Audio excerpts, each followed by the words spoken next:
Hello बच्चों, welcome back to my channel. कैसे हैं आप सब लोग। मैं आप लोग को यूकेपीएससी जो उत्तराखंड लोक सेवा आयोग की आप लोग की सहायक लेखाकार असिस्टेंट अकाउंटेंट की वैकेंसी आई है उसके प्रैक्टिस पेपर सॉल्व करवा रही थी। जिससे पहले भी मैंने काफ़ी प्रैक्टिस पेपर्स आप लोग के अपलोड किए थे। आई होप आपको अच्छे लगे होंगे। अगर आपने वीडियोज़ नहीं देखी हैं तो उसका लिंक आपको डिस्क्रिप्शन में मिल जाएगा, वहाँ से जाके उसे भी देख सकते हैं। काफ़ी इंपॉर्टेंट क्वेश्चन हैं और आप लोग के लिए बहुत इसी तरीके से मैंने उसे समझाया हुआ है कि अगर एग्जाम में आप लोग के आते हैं या उससे रिलेटेड चीज़ें आती हैं तो आप आसानी से उसे सॉल्व कर ले जाइएगा। चलिए आज हम एक नया प्रैक्टिस स्टार्ट करते हैं। वीडियो शुरू करने से पहले अगर आपने चैनल को सब्सक्राइब नहीं किया है तो क्या करना है, आपको चैनल को सब्सक्राइब कर देना है और नोटिफिकेशन बेल को भी जरूर ऑन करिएगा और साथ ही फ्रेंड्स के साथ वीडियो को शेयर करिएगा और लाइक तो करना ही है। चलिए शुरू करते हैं। सबसे पहले वो क्वेश्चन लेते हैं जो लास्ट वीडियो मैंने आप लोगों से पूछा था। ये परिवर्तनशील लागत अनुपात 30% है, स्थायी लागत 1,26,000 है, तो समविच्छेद बिंदु होगा। Variable cost ratio is 30%, fixed cost is ₹1,26,000, the break even point would be. तो यहाँ पर आपको निकालना है कि जो बीईपी है वो कितना होगा। तो निकालने के लिए जो आपका एक फार्मूला है FC अपॉन पीवी रेशियो, यानी कि fixed cost upon PV ratio जो आपका फार्मूला है उसमें रखकर हम इसे सॉल्व करेंगे। तो यहाँ पर फिक्स्ड कॉस्ट तो क्वेश्चन में डायरेक्टली दे रखी थी, लेकिन हमें पीवी रेशियो नहीं पता है। लेकिन साथ में आपको ये बताया है कि वेरिएबल कॉस्ट रेशियो कितना है, 30%। तो एक फार्मूला आप लोग को याद होगा कि जो हम पीवी निकालते हैं तो वहाँ पर एक फार्मूला रहता है PV ratio is equal to 1 - VC।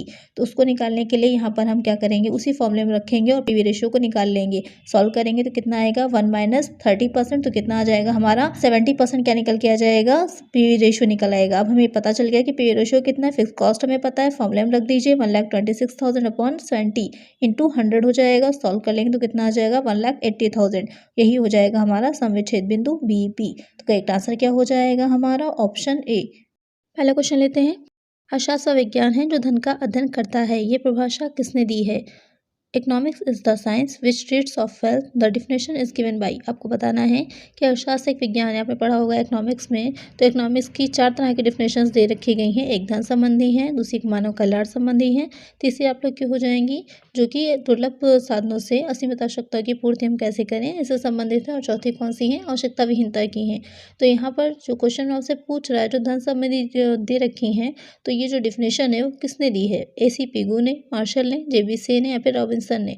तो हम लोग को ये तो याद रहता है कि जो एडम स्मिथ हैं वो धन से संबंधित हैं, प्रोफेसर मार्शल हो जाते हैं वो मानव कल्याण से संबंधित हो जाएंगे। जब जो है सीमित साधनों से असीमित आवश्यकताओं की पूर्ति की बात होती है तो कौन आ जाते हैं, रॉबिन्स आ जाते हैं। और अगर आवश्यकता विहीनता की बात कर रहे हैं हम तो आ जाएंगे JK मेहता।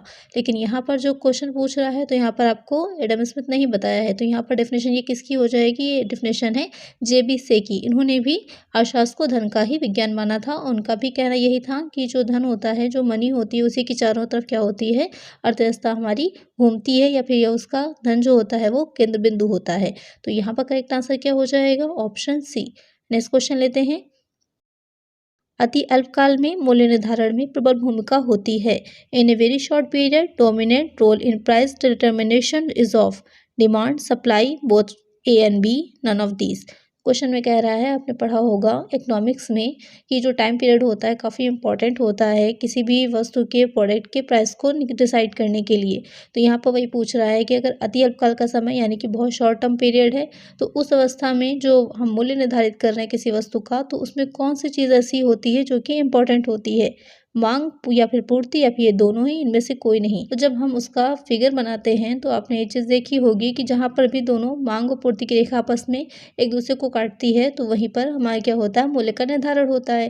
लेकिन टाइम पीरियड कम है आपका तो वहाँ पर क्या होगा, उतनी जल्दी क्या होगा, हम पूर्ति नहीं बढ़ा पाएंगे, सप्लाई नहीं कर पाएंगे, क्योंकि इतनी जल्दी प्रोडक्शन नहीं हो पाएगा। प्रोडक्शन करने के लिए हमें जो उसके साधन चाहिए होते हैं उसके बिना प्रोडक्शन नहीं हो सकता। तो बहुत कम जो शॉर्ट टाइम होता है तो वहाँ पर जो मूल्य पर प्रभाव डालती है तो वो डालती है मांग, जो डिमांड होती है वो डालती है। अगर किसी वस्तु की मांग बढ़ जाएगी, इतनी जल्दी सप्लाई नहीं कर पा रहे हैं हम मार्केट में शॉर्ट टर्म पीरियड में, तो क्या होगा, उस वस्तु की मूल्य बढ़ जाएगा। तो करेक्ट आंसर क्या हो जाएगा हमारा, option A, demand. Next question लेते हैं। केंद्रीय सांख्यिकी संगठन स्थापित किया गया था। Central statistical organization was founded on. इसको CSO भी बोलते हैं शॉर्ट में, तो ध्यान रखिएगा। अगर फुल फॉर्म पूछ लेता है कि CSO की फुल फॉर्म क्या है तो यही हो जाएगी आपकी सेंट्रल स्टैटिस्टिकल ऑर्गेनाइजेशन। इसको नोट कर लीजिएगा कहीं पर। तो इसकी स्थापना कब हुई थी, 15 मार्च 1949, 12 मई 1950, 2 मार्च 1948, 2 मई 1951। तो आपको बताना है कि जो CSO है, केंद्रीय सांख्यिकी संगठन है, इसकी स्थापना कब की गई थी। तो इसकी स्थापना हुई थी 2 मई 1951 को। तो करेक्ट आंसर हमारा क्या हो जाएगा? Option D. इंपॉर्टेंट क्वेश्चन है, ध्यान में रखिएगा। नेक्स्ट क्वेश्चन लेते हैं। सांख्यिकी अनुमानों और संभाव्यताओं का विज्ञान है, ये कथन किसने कहा था? एग्जाम में डिफिनेशंस भी काफ़ी पूछी जाती हैं और कुछ ऐसी डिफिनेशंस है जो बहुत ही कॉमन है, बार बार एग्जाम्स में आती हैं, तो उनको ज़रूर देख लीजिएगा आप लोग। तो statistics is the science of estimates and probabilities, who said this? तो ये कथन किसका था? बाउले, बॉडिंगटन, प्रोफेसर किंग, पीएच कार्मेल। तो ये जो डिफिनेशन थी वो किसने दी थी? डिफिनेशन दी थी बॉडिंगटन ने। इंपॉर्टेंट है, इसको भी ये ध्यान में रखिएगा। ये डिफिनेशन बॉडिंगटन की है। अक्सर आप लोग बाउले इसको समझ के लगा दीजिएगा तो आंसर आपका गलत हो जाएगा। बाउले ने जो डिफिनेशन दी थी वो थी, इसमें उन्होंने 3 तरह की डिफिनेशन दी थी। एक कहा था इन्होंने कि सांख्यिकी गणना का विज्ञान है, बाउले ने। दूसरा कहा था उन्होंने सांख्यिकी को सही अर्थ में औसतों का विज्ञान कहा जा सकता है। और साथ ही इन्होंने क्या कहा था कि सांख्यिकी वह विज्ञान है जो सामाजिक व्यवस्था को संपूर्ण मानकर सभी रूपों में उसका मापन करती है। तो ये 3 तरह की उन्होंने अपनी परिभाषा में 3 बातें कही थी मेनली। तो यहाँ पर जो आपका करेक्ट आंसर है वो ये बॉडिंगटन की डिफिनेशन है कि सांख्यिकी अनुमानों और संभाव्यताओं का विज्ञान है। और ये किस तरह की डिफिनेशन है? तो ये जो आपकी एक हो जाती है नैरो और दूसरी हो जाती है व्यापक, यानी कि विस्तृत। तो यहाँ पर जो ये वाली डिफिनेशन है जो बाउले बॉडिंगटन ने दी थी वो संकीर्ण परिभाषा इनकी मानी जाती है। तो करेक्ट आंसर क्या हो जाएगा हमारा? Option B. नेक्स्ट क्वेश्चन है, सीमांत लागत रेखा औसत लागत वक्र को काटती है। Marginal cost line intersects the average cost curve at the lowest point from up to downwards, lowest points downwards both A and B, none of these. तो क्वेश्चन ने पूछ रहा है जो सीमांत लागत रेखा और औसत लागत वक्र होता है, औसत लागत रेखा होती है, वो एक दूसरे को किस बिंदु पर काटते हैं? तो जब आपने फिगर बनाया होगा, आपने जब पढ़ा होगा कि लागतों का आपस में संबंध, वहाँ पर 3 तरह की आपने पढ़ी होंगी, टोटल होती है, एवरेज होती है और मार्जिनल होती है। तो यहाँ पर क्वेश्चन आपसे पूछ रहा है कि जो मार्जिनल कॉस्ट कर्व होता है और जो एवरेज कॉस्ट कर्व होता है, तो आपने देखा होगा कि जब जो है एवरेज कॉस्ट जो होती है, औसत वक्र जब गिर रहा होता है, जैसे कि आप फिगर में देख रहे होंगे स्क्रीन पर, तो मार्जिनल कॉस्ट जो होती है वो भी तेजी से गिरने लगती है। और जैसे ही एवरेज कॉस्ट वापस ऊपर जाने लगती है तो मार्जिनल कॉस्ट उससे तेजी से ऊपर बढ़ने लगेगी। तो दोनों किस बिंदु पर एक दूसरे को काटते हैं? जो निम्नतम बिंदु होता है एवरेज कॉस्ट का, उस बिंदु पर दोनों आपस में एक दूसरे को काटते हैं। तो करेक्ट आंसर क्या होगा हमारा? नीचे की ओर से निम्नतम बिंदु पर, लोएस्ट पॉइंट डाउनवर्ड्स। तो करेक्ट आंसर क्या हो जाएगा हमारा? Option B. नेक्स्ट क्वेश्चन लेते हैं। नेक्स्ट क्वेश्चन है, काफी इंपॉर्टेंट क्वेश्चन है, बहुत बार एग्जाम में पूछा जाता है। भारत की राष्ट्रीय आय की गणना की जाती है। The national income of India is calculated by the planning commission, central statistical organization, Indian statistical institute, finance commission. Question में आपसे पूछ रहा है कि जो भारत की राष्ट्रीय आय होगी, नेशनल इनकम होती है, तो उसको जो कैलकुलेट करते हैं तो कौन सी संस्था करती है? योजना आयोग द्वारा, केंद्रीय सांख्यिकी संगठन द्वारा, भारतीय सांख्यिकी संस्थान द्वारा या फिर वित्त आयोग द्वारा। तो यहाँ पर जो नेशनल इनकम की कैलकुलेशन की जाती है, जो गणना करती है, वो हो जाएगी हमारी केंद्रीय सांख्यिकी संगठन के द्वारा। अभी इसके बारे में हमने पढ़ा था कि इसकी स्थापना कब हुई थी, या इसकी जो फुल फॉर्म होती है शॉर्ट में इसको CSO बोलते हैं। तो ध्यान में रखिएगा कि जो राष्ट्रीय आय है उसकी गणना कौन करता है? केंद्रीय सांख्यिकी संगठन, सेंट्रल स्टैटिस्टिकल ऑर्गेनाइजेशन। तो करेक्ट आंसर क्या होगा हमारा? Option B. नेक्स्ट क्वेश्चन लेते हैं। नेक्स्ट क्वेश्चन लेते हैं, भारत में मुद्रा निर्गमन के लिए कौन अधिकृत है? In India who is authorized to issue currency note? State Bank of India, Reserve Bank of India, ISI, CBI। आपको बताना है कि जो मुद्रा निर्गमन का कार्य होता है, नोट का निर्गमन करती है, वो कौन सी संस्था करती है या कौन सा बैंक करता है? State Bank of India, Reserve Bank of India, ISI या फिर CBI। आपको पता ही होगा कि जो नोट निर्गमन का कार्य किसका होता है, बहुत ही इंपॉर्टेंट कार्य है, उसके द्वारा किया जाता है, सेंट्रल बैंक के द्वारा किया जाता है। सेंट्रल बैंक कौन सा है हमारा? रिजर्व बैंक ऑफ इंडिया है, RBI जिसे शॉर्ट में कहते हैं। तो नोट निर्गमन का कार्य करता है RBI। अच्छा, आप लोग मुझे एक चीज़ कमेंट करके बताइएगा कि जो 1 रुपये का नोट होता है उस पर किसके हस्ताक्षर होते हैं? काफ़ी ये क्वेश्चन पूछा जाता है एग्जाम में कि 1 रुपये के नोट पर किसके हस्ताक्षर होते हैं, तो आप लोग मुझे कमेंट करिएगा इसका आंसर। यहाँ पर जो नोट निर्गमन का कार्य है, मुद्रा निर्गमन का कार्य कौन करेगा? Reserve bank. करेक्ट आंसर हो जाएगा ऑप्शन बी। नेक्स्ट क्वेश्चन है, निम्नलिखित विवरण से लाभ मात्रा अनुपात की गणना कीजिए। Calculate the profit volume ratio from the following information. एड दे रखा है, सेल्स दे रखी है और प्रॉफिट दे रखा है, 2 वर्ष का दे रखा है। आपको इससे क्या निकालना है? PV रेशियो निकालना है। तो जब इस तरह का क्वेश्चन दे रखा होता है तो हम इसे कैसे निकालते हैं? तो जो उसका फॉर्मूला होगा वो ध्यान में रखिएगा। और फार्मूले इसके में जितने भी आपके दे रखे हैं, रेशियो एनालिसिस के चैप्टर में काफ़ी फार्मूलाज हैं, तो उसको अच्छे से आप लोग लर्न कर लीजिएगा। तो कोई भी क्वेश्चन आए आप आसानी से उसे सॉल्व कर सकते हैं। यहाँ पे चीज़ ध्यान दीजिएगा, जो पहले ईयर का प्रॉफिट आपको बता रखा है, 2020 का जो प्रॉफिट दे रखा है, तो उसमें आपका माइनस लगाओ, यानी कि वो हानि है, लॉस है। और साथ में जो आपका उसके बाद 21 का, दे रखा है प्रॉफिट तो वो प्लस में है, तो यानी कि वो प्रॉफिट हुआ है हमको, तो इस चीज़ का ध्यान रखिएगा। अब इसे हम जब सॉल्व करेंगे तो कैसे सॉल्व किया जाएगा, यहाँ पर जो फॉर्मूला लगेगा आपका पीवी रेशियो निकालने का, वैसे तो इसका फॉर्मूला आपका हो जाता है C/S इंटू 100। सी से कंट्रीब्यूशन हो गया, एस आपकी सेल्स आ गई, इंटू 100 कर देंगे, पीवी रेशियो निकल आता है हमारा। लेकिन यहाँ पर क्योंकि हमारे 2 वर्ष का दे रखा है तो कौन सा फॉर्मूला लगेगा, यहाँ पर फॉर्मूला लगेगा हमारा change in profit upon change in sales into 100। तो चेंज इन प्रॉफिट ये देखना है कि प्रॉफिट में कितना चेंज आया है, तो यहाँ पर प्रॉफिट में क्या होगा, चेंज के लिए क्या करते हैं हम करंट ईयर में से प्रीवियस ईयर को लेस कर देते हैं। तो यहाँ पर आपका प्लस में दे रखा है और वो माइनस में, तो क्या होगा आपस में माइनस माइनस प्लस हो जाएगा, तो ऐड हो जाएगा। ऐड होके क्या हो जाएगा 40,000 अपॉन में जो आपकी सेल दे रखी थी 5 लाख की माइनस 4 लाख हो जाएगा, तो 1 लाख आ जाएगी सेल। तो कितना प्रॉफिट चेंज हुआ है, प्रॉफिट में आ जाएगा 40,000 का और सेल आ जाएगी 1 लाख की, इंटू 100 कर देंगे, डिवाइड करेंगे, मल्टीप्लाई कर देंगे, तो कितना आंसर आ जाएगा हमारा 40%। यही हो जाएगा हमारा पीवी रेशियो। तो करेक्ट आंसर क्या हो जाएगा हमारा ऑप्शन बी। नेक्स्ट क्वेश्चन लेते हैं।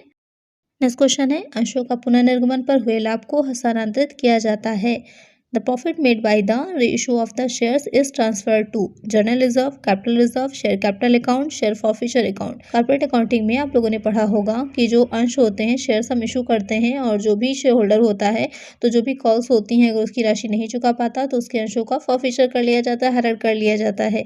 तो वहाँ पर हरण करने के बाद उन अंशों को हम दोबारा से रीइशू कर देते हैं। तो वहाँ पर दोबारा से रीइशू करने पर जो प्रॉफिट हमें हो रहा है उस प्रॉफिट को हम कहाँ ट्रांसफ़र करेंगे, सामान्य संचय में, पूंजी संचय में, अंश पूंजी खाते में या फिर अंश हरण खाते में। तो उसे हम ट्रांसफ़र करते हैं कैपिटल रिजर्व में। ध्यान रखिएगा यहाँ पर सामान्य संचय में, जनरल रिजर्व में हम ट्रांसफ़र नहीं करेंगे, उसे हम ट्रांसफ़र करेंगे कैपिटल रिजर्व में। तो करेक्ट आंसर क्या होगा हमारा ऑप्शन बी। इस क्वेश्चन को ध्यान रखिएगा, उस पर इंपॉर्टेंट लिख लीजिए, काफ़ी इंपॉर्टेंट क्वेश्चन है, एग्जाम में कई बार पूछा गया है अलग अलग एग्जाम्स में। तो करेक्ट आंसर है ऑप्शन बी। नेक्स्ट क्वेश्चन लेते हैं। नेक्स्ट क्वेश्चन है औद्योगिक वित्त उपलब्ध कराने वाली निम्नलिखित संस्थाओं में से सबसे पहले किसकी स्थापना की गई थी। Which of the following institution was first established for obtaining industrial finance. IDBI, IFCI, SIDBI, ICICI। आपको बताना है कि जो 4 संस्थाएं दे रखी हैं इसमें से कौन सी संस्था ऐसी है जिसकी स्थापना सबसे पहले की गई थी। तो इसके लिए आपको क्या पता होना चाहिए, ये पता होना चाहिए कि जो चारों संस्थाएं हैं ये कब स्टैब्लिश हुई थी। तो IDBI जो आपको दे रखा है उसकी स्थापना कब हुई थी, उसकी स्थापना हुई थी जुलाई 1964 में। IDBI की फुल फॉर्म क्या हो जाएगी, industrial development bank of India. उसके बाद जो IFCI दे रखा है ये इसकी स्थापना कब हुई थी, इसकी स्थापना हुई थी जुलाई 1948 में और इसकी फुल फॉर्म क्या हो जाएगी, industrial finance corporation of India. Next है सिडबी। सिडबी की स्थापना कब हुई थी, इसकी स्थापना हुई थी 1990 में, अप्रैल 1990 में इसकी स्थापना हुई थी और इसकी फुल फॉर्म क्या हो जाएगी, small industries development bank of India. और ICICI जो है उसकी जो स्थापना हुई थी वो हुई थी जनवरी 1955 में और इसकी फुल फॉर्म क्या हो जाएगी, industrial credit and investment corporation of India. तो इन चारों की स्थापना कब हुई थी और इनकी फुल फॉर्म क्या है, इसको अच्छे से कहीं पर नोट कर लीजिएगा और लर्न कर लीजिएगा। और ये चारों ही संस्थाएं किससे संबंधित हैं, ये इंडस्ट्रियल जो फाइनेंस होता है उनको उपलब्ध कराती हैं। तो यहाँ पर जो सबसे पहले जिसकी स्थापना हुई थी तो आपको डेट देख के अंदाज़ा लग गया होगा कि कभी एस्टैब्लिश हुई थी, उससे कि जो IFCI है उसकी स्थापना सबसे पुरानी है, सबसे पहले IFCI की स्थापना हुई थी।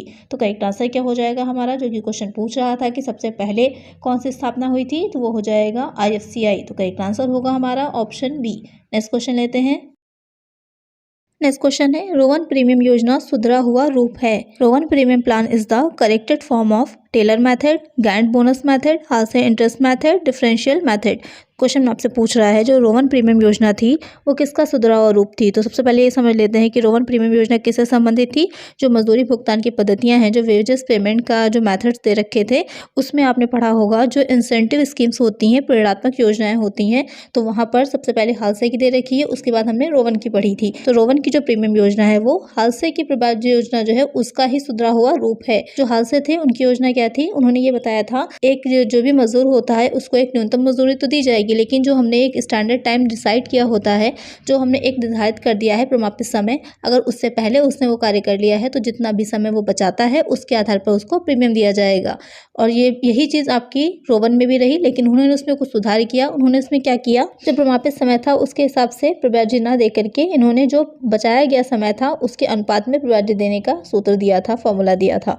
तो ये दोनों में डिफरेंस है। तो जो रोवन योजना है वो किसका सुधरा हुआ रूप है, वो हो जाएगा हालसे का। ये जो रोवन थे वो 1901 में स्कॉटलैंड में एक फर्म थी डेविड रोवन एंड सन्स के नाम से, वहां पर ये कार्य करते थे। तो यहाँ पर करेक्ट आंसर क्या हो जाएगा हमारा ऑप्शन सी। नेक्स्ट क्वेश्चन लेते हैं। नेक्स्ट क्वेश्चन है, अभिप्रेरणा के एक्स तथा वाई सिद्धांत का प्रतिपादन किया है। X and Y theory of motivation has been propounded by Maslow, Herzberg, McGregor, none of these. तो आपने जो मोटिवेशन है, प्रेरणा एक चैप्टर है, उसमें पढ़ा होगा। ये बहुत सी सिद्धांत दे रखे हैं, बहुत सी थ्योरीज दे रखी हैं प्रेरणा की। कौन कौन सी हैं? एक मैकग्रेगर की है, एक्स और वाई की है, इसके अलावा हर्ट्जबर्ग की दे रखी है, इसके अलावा आपकी जो आउची है उनकी जेड विचारधारा दे रखी है। कई तरह की आपकी जो थ्योरीज हैं वो दे रखी हैं। मोटिवेशन काफ़ी इंपॉर्टेंट होता है किसी भी ऑर्गेनाइजेशन में, किसी भी संस्था में, क्योंकि जो मोटिवेटेड होते हैं अगर उसके कर्मचारी तो ज़्यादा अच्छे से अच्छा कार्य कर पाते हैं, जिससे कि संस्था को भी लाभ होता है और उन कर्मचारियों को भी लाभ होता है। तो यहाँ पर जो दे रखा है उस सिद्धांत का प्रतिपादन किसने किया था? वो एक्स और वाई विचारधारा का प्रतिपादन किया था मैकग्रेगर ने। इन्होंने क्या कहा था, जो एक्स है और जो वाई है, वो एक्स में इन्होंने बताया था कि जो व्यक्ति होते हैं वो स्वयं से कार्य नहीं करना चाहते, उनको कार्य कराने के लिए उन्हें डराना पड़ता है या उनको किसी तरह से भय दिखाना पड़ता है, तब जाकर के वो कार्य करते हैं। तो ये किस पे आधारित थी कि नेतृत्व पर के जो निरंकुशवादी सिद्धांत है उस पर आधारित थी कि हम जो है डरा कर धमका करके लोगों से कार्य कराएं, वो स्वयं से कार्य नहीं करना चाहते। लेकिन जो वाई विचारधारा है उसमें क्या रहता है कि व्यक्ति स्वयं ही कार्य करना चाहता है, मोटिवेटेड रहता है, उत्सुक रहता है चीज़ों को करने के लिए, बस उसको हमें सही रास्ता दिखाना है, उसके बाद वो अच्छे से अच्छा कार्य कर पाएगा। ये इस पर आपकी आधारित थी। तो यहाँ पर जो ये विचारधारा किसने प्रतिपादित की थी? मैकग्रेगर ने। तो करेक्ट आंसर क्या हो जाएगा हमारा? Option C. नेक्स्ट क्वेश्चन लेते हैं।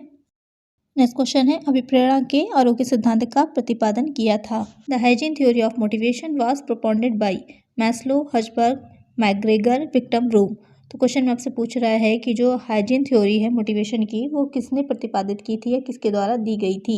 तो यहाँ पर जो आरोग्य सिद्धांत है उसमें कहा क्या गया था? आरोग्य सिद्धांत में दो तरह के आपके घटक बताए गए थे, दो फैक्टर्स बताए गए थे। इसको टू फैक्टर थ्योरी भी बोलते हैं, ध्यान दीजिएगा, एग्जाम में पूछ सकता है कि टू फैक्टर थ्योरी या दो घटक थ्योरी किसकी थी, तो वो भी आपकी आरोग्य वाला ही हो जाएगा। किसने दिया था? ये दिया था हर्ट्जबर्ग ने दिया था। इसको दो घटक सिद्धांत भी कहते हैं। तो यहाँ पर इन्होंने इसमें दो तरह के फैक्टर्स दिए थे। एक इन्होंने माने थे आरोग्य घटक यानी कि हाइजीन फैक्टर थे, दूसरे थे अभिप्रेरक घटक यानी कि मोटिवेशन फैक्टर थे। तो जो आरोग्य घटक हाइजीन घटक थे, हाइजीन फैक्टर्स थे, तो उसमें इनका मानना था कि व्यक्ति कार्य क्यों नहीं करना चाहता, उसकी असंतुष्टि का कारण क्या हो सकता है। कभी कभी जो वातावरण होता है, एनवायरमेंट होता है, उसमें जो चीज़ें हैं इसकी वजह से भी व्यक्ति कार्य नहीं करना चाहता है, तो उन घटकों को सुधारा जाए। तो इसमें उन्होंने कौन सी चीज़ें डाली थी? पर्यवेक्षण है, सुपरविजन, कंपनी की नीति प्रशासन, कंपनी पॉलिसी एंड एडमिनिस्ट्रेशन, कार्य की दशाएं, वर्किंग कंडीशन, उसकी सैलरी है, साथ ही इंटरपर्सनल रिलेशंस, आपस में किस तरह के संबंध हैं, स्टेटस स्थिति क्या है, या फिर जॉब की कितनी सिक्योरिटी है। अगर कहीं पर कार्य सुरक्षा होती है तो व्यक्ति क्या होगा, ज़्यादा सुकून से टेंशन फ्री होकर कार्य कर पाता है कि उसे पता है कि हाँ यहाँ पर वो परमानेंट कार्य कर रहा है। तो ये हो जाएंगे आरोग्य घटक यानी कि हाइजीन फैक्टर। दूसरे हो जाते हैं उस व्यक्ति से संबंधित जो उसको मोटिवेट करते हैं। अगर वो अपने कार्य से संतुष्ट है तो वो आसानी से अच्छे से कार्य कर पाएगा, जिसे इन्होंने अभिप्रेरणा घटक कहा था। उसमें कौन से आ जाएंगे? एक वर्क इटसेल्फ, कि वो कौन सा कार्य कर रहा है। अगर वो इस तरह का कार्य कर रहा है जिसमें वो करने में उसको अच्छा लग रहा है या वो करने के लिए कैपेबल है पूरी तरह से, तब तो वो आसानी से कार्य करेगा। आपको कोई ऐसा कार्य दे दिया जाए जो आपकी क्षमता से या आप उसे करना ही नहीं चाहते, आपको उसमें रुचि नहीं है, आप तो क्या होगा, इंटरेस्ट जब नहीं आ रहा तो कार्य भी हम अच्छे से नहीं कर पाएंगे। जैसे कि आप लोग पढ़ाई में लगा के नहीं करते, क्यों? क्योंकि आपको इंटरेस्ट नहीं आता पढ़ने में। तो अगर आपको इंटरेस्ट आ जाए ना पढ़ने में तो आप कुछ भी कर सकते हैं। IAS PCS भी कोई मुश्किल काम नहीं है, आप बन सकते हैं। लेकिन अगर मेन चीज़ क्या है कि पढ़ाई को बोझ की तरह ना पढ़िए, उसमें आप इंटरेस्ट रखिए, उसको मज़े लेकर पढ़िए कि कैसे हम नई नई चीज़ों को जानें। अगर कुछ नहीं समझ में आ रहा है तो वो चीज़ हम कैसे फाइंड करें, उसे जो है ढूंढना, उसे ज़्यादा से ज़्यादा सोचना, वो चीज़ इंपॉर्टेंट होती है। अगर टेंशन लेके पढ़िएगा तो बिल्कुल भी पढ़ने में मन नहीं लगेगा। अब उसको जो है मज़े लेकर पढ़िए। चलिए नेक्स्ट आ जाएगा उपलब्धि, अचीवमेंट, मान्यता उसकी कि क्या वहाँ पर संस्था में उसकी स्थिति है, कितना उसको इम्पोर्टेंस दी जा रही है, उसकी क्या रिस्पॉन्सिबिलिटी आ जाती है, उत्तरदायित्व, उन्नति, कितने आगे बढ़ने के अवसर हैं, विकास की संभावनाएं क्या हैं, या फिर कितने चैलेंजिंग वर्क दिए जाते हैं, कितना ज़्यादा चैलेंजिंग काम दिया जाता है। बहुत इंपॉर्टेंट होता है चुनौती देना। अगर किसी है संस्था में लोग काम कर रहे हैं, ऐसे ही करते रहेंगे तो क्या होगा, धीरे धीरे बोर होते चले जाते हैं। कुछ नए नए टास्क उनके सामने लाना, नई नई चीज़ें लाना, जिससे कि उन टास्क को वो करें। जैसे कि आपने देखा होगा कि अलग अलग जो बड़ी बड़ी संस्थाएं होती हैं वहाँ पर बहुत से अलग अलग कंपटीशंस करवाए जाते हैं, best employee of the year निकाला जाता है, या फिर जो है टूर्नामेंट वगैरह होते हैं, जिससे कि उनकी जो भी कार्य करने की चीज़ें हैं उसको मोटिवेट किया जा सके आगे बढ़ने के लिए। तो करेक्ट आंसर क्या होगा यहाँ पर? Option B. नेक्स्ट क्वेश्चन है, स्थायी लागत प्रति इकाई उत्पादन में वृद्धि के साथ With the increase in per unit production, the fixed cost decreases, increases, does not change, variable। तो क्वेश्चन में पूछ रहा है कि प्रति इकाई उत्पादन के साथ जैसे जैसे उत्पादन में हम वृद्धि कर रहे हैं वैसे वैसे जो हमारी फिक्स्ड कॉस्ट होगी वो उसमें परिवर्तन क्या होता है, घट जाती है, बढ़ जाती है, स्थिर रहती है या फिर परिवर्तनशील होगी। तो यहाँ पर जो फिक्स्ड कॉस्ट होती है जैसे जैसे उत्पादन में वृद्धि करते जाएंगे क्योंकि वो फिक्स्ड है।